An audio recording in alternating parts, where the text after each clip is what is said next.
Hi everybody. I haven't done a video recording in a while and I really wanted to share this one because I think it's going to be a really helpful tool for those of you who are teaching remotely or even in the classroom but have students maybe in both environments on different days. And we're talking about specifically Appsmashing our Minecraft Education Edition world with Flipgrid. Now, for those of you who are unfamiliar with Flipgrid, Flipgrid is an amazing tool that allows students to kind of record videos, either of themselves, their screens, or upload videos to share with their teachers, with you, and share the work that they're doing with their voice. So it gives them a voice that they don't necessarily have when it comes to writing a paper or submitting a PDF, which is something that we've done in previous lessons. So we're going to take a look at that today. Now, if you've watched my other videos, we did share one recently, or actually at the beginning of the pandemic, where we talked about the book and quill, the camera, and the portfolio as tools that students could use to share their work with their teachers, right? Because with the camera, they can take those in-game photos of their world.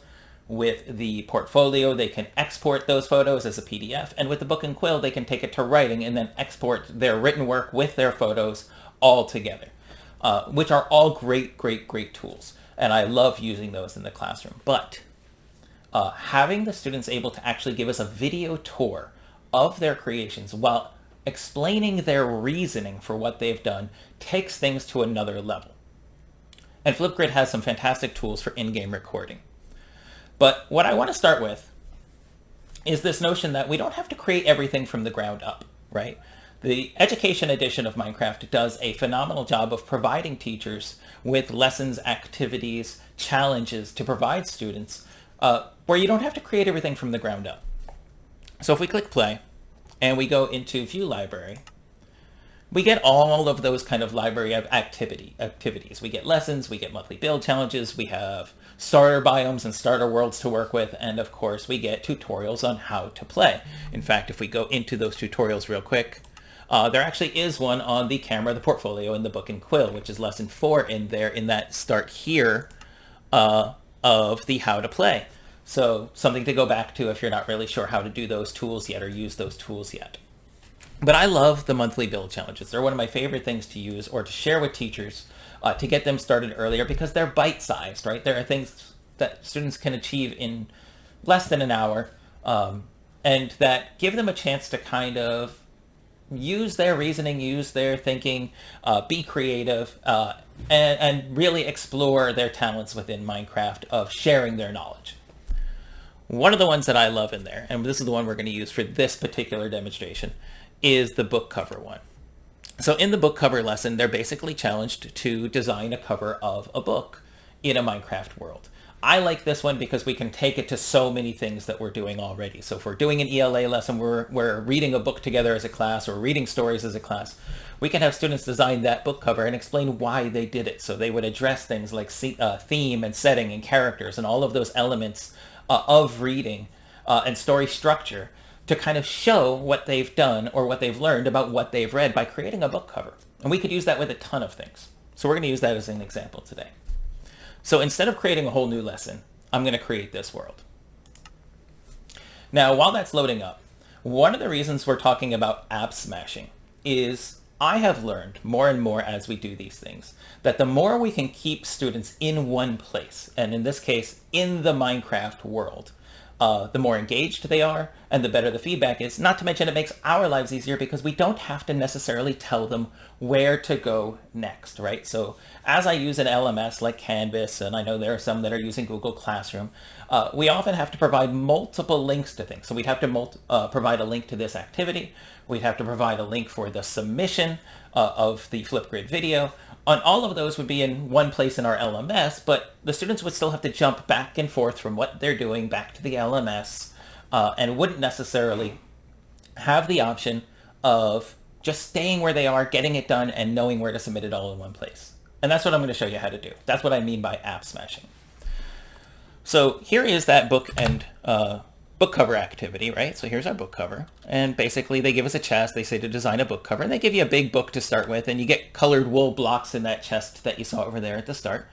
And they would design a book cover. Now, if I wanted them to submit this to me, we could do it just like I showed you in the previous videos with the book and quill or the portfolio with the camera tool. and they could share photos of what they've done. But maybe I want to hear their reasoning, and that's where a video would come into play. So very quickly, I'm going to jump over to Flipgrid. And in Flipgrid, I'm going to add a topic. And I'll just call this book cover. I'm going to do this very, very quickly, only to create a link. And of course, you're going to get to see me make my typos along the way, and that's okay. Right? And complete and submit the book cover. Entry and submit it. And let's keep that at 1 minute and 30 is good. Now, if you want to have them explain for a longer period of time, you can go all the way up to 10 minutes. You can go down to 15 seconds. 15 seconds isn't really enough time to do this, but you can adjust the amount of time that they have to record, and you can provide all of the prompt information that you want. Of course, the prompt is kind of in this activity already, right on the sign, so you don't need to give them too much more information except for maybe what it is you want them to submit. So if you want them to submit a screen capture or screen recording, you would put that in the description there. I like to turn on moderation. That means that I see the videos before they get posted. I encourage most teachers to use that feature. It really does help. You can upload a video or anything that you want to add context to this. I keep it private and go by student email. If you do make it public, again, know that if that link gets out, other people randomly could be submitting to your post. And again, another good reason to moderate things. All right, so I'm just going to create this topic. I could have done more to beef it up, and I probably would if I was in the classroom, but I just want to walk through this. So I'm going to go ahead and create this topic. Oh, I forgot something. Okay, what did I forget? Oh, student email. So I need to put in my domain for my school district, right? So let's just, that is not what I wanted.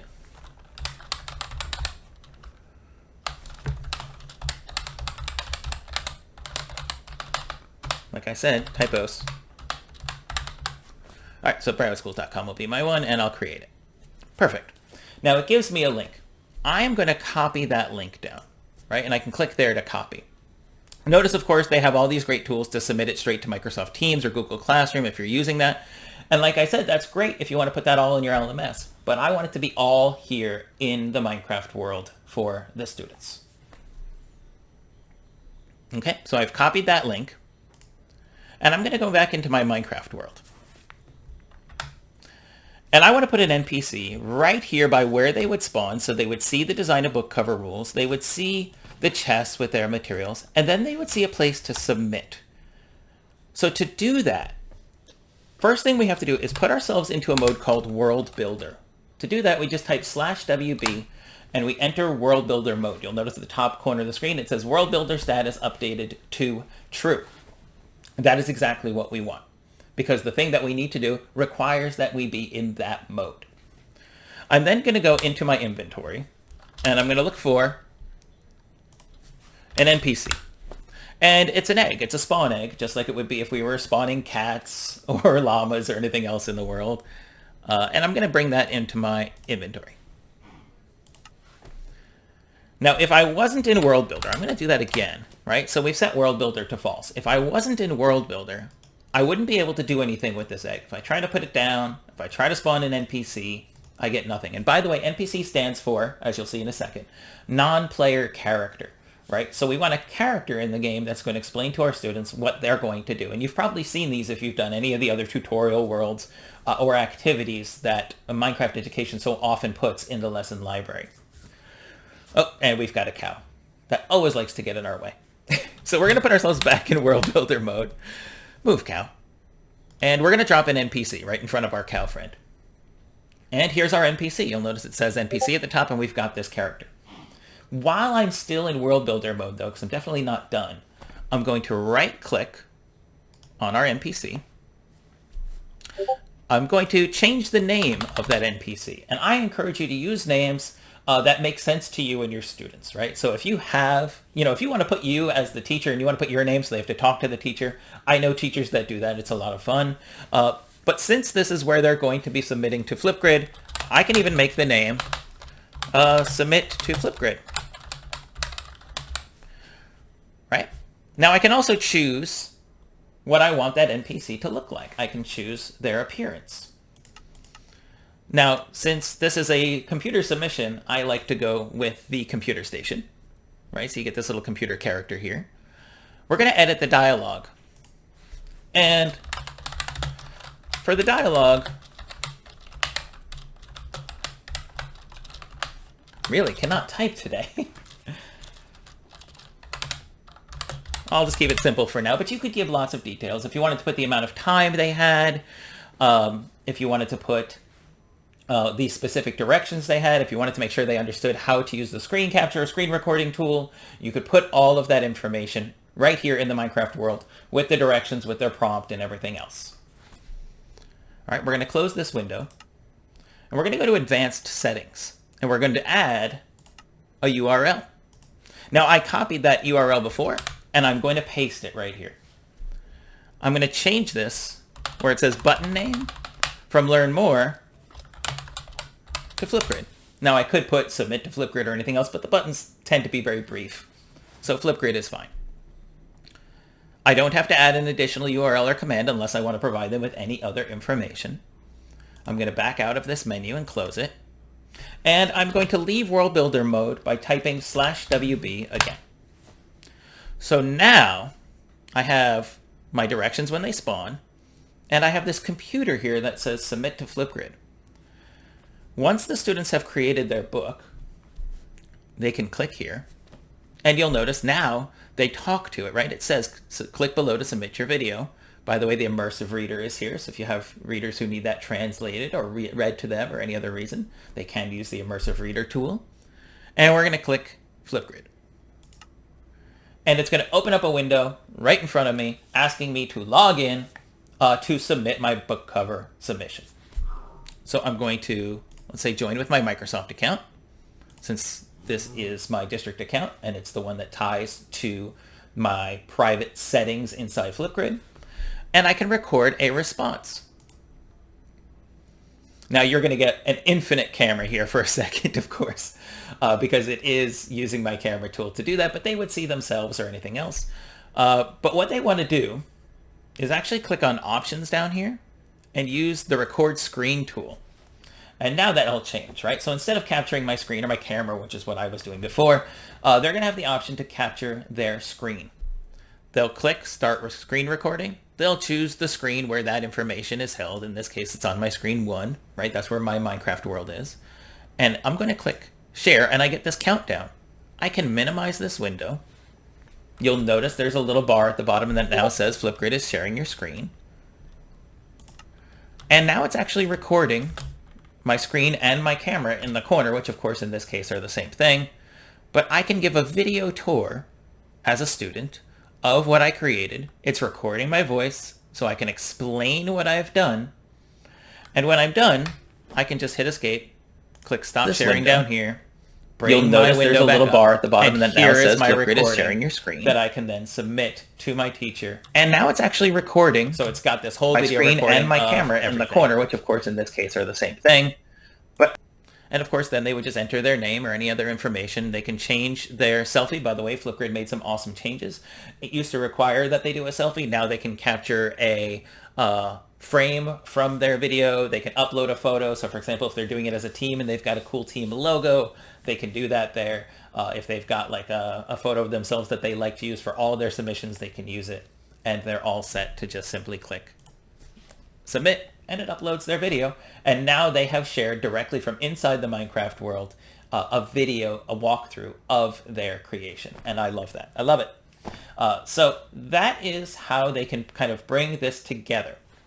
But keep in mind that the video world that I just created, or the Minecraft world that I just created, needs to be available to them so that they have access to that NPC. So we're going to save and exit this world. And we're going to save that NPC where it was. I'm going to go to View My Worlds. And here's that book cover world. I'm going to click on it, and I'm going to click Settings. I'm going to scroll way down on the bottom, on the right-hand side, and click Export World. And I can save this world. Notice it tells me that I've done so successfully. And now that one world file is all I have to share with them. Right? I don't have to share a bunch of links. I don't have to share a bunch of explanation. I can share that world file with them and we're good to go. If I put that world file in my LMS, whether it's Canvas or Google Classroom or anything else, they can simply click on that world file, and if they have Minecraft Education Edition installed, just like if they were opening a Word doc, it would open Microsoft Word automatically. If they open that file, it's going to open Minecraft automatically, bring that world up, and they're ready to start. And of course, their place to submit to Flipgrid and their video for you is going to be right inside. Okay, well, that's the video for today. I hope you like that. I hope it's helpful. I hope I didn't do too many typos and stutter too much over my conversation. But I hope that's helpful, and enjoy. Thanks.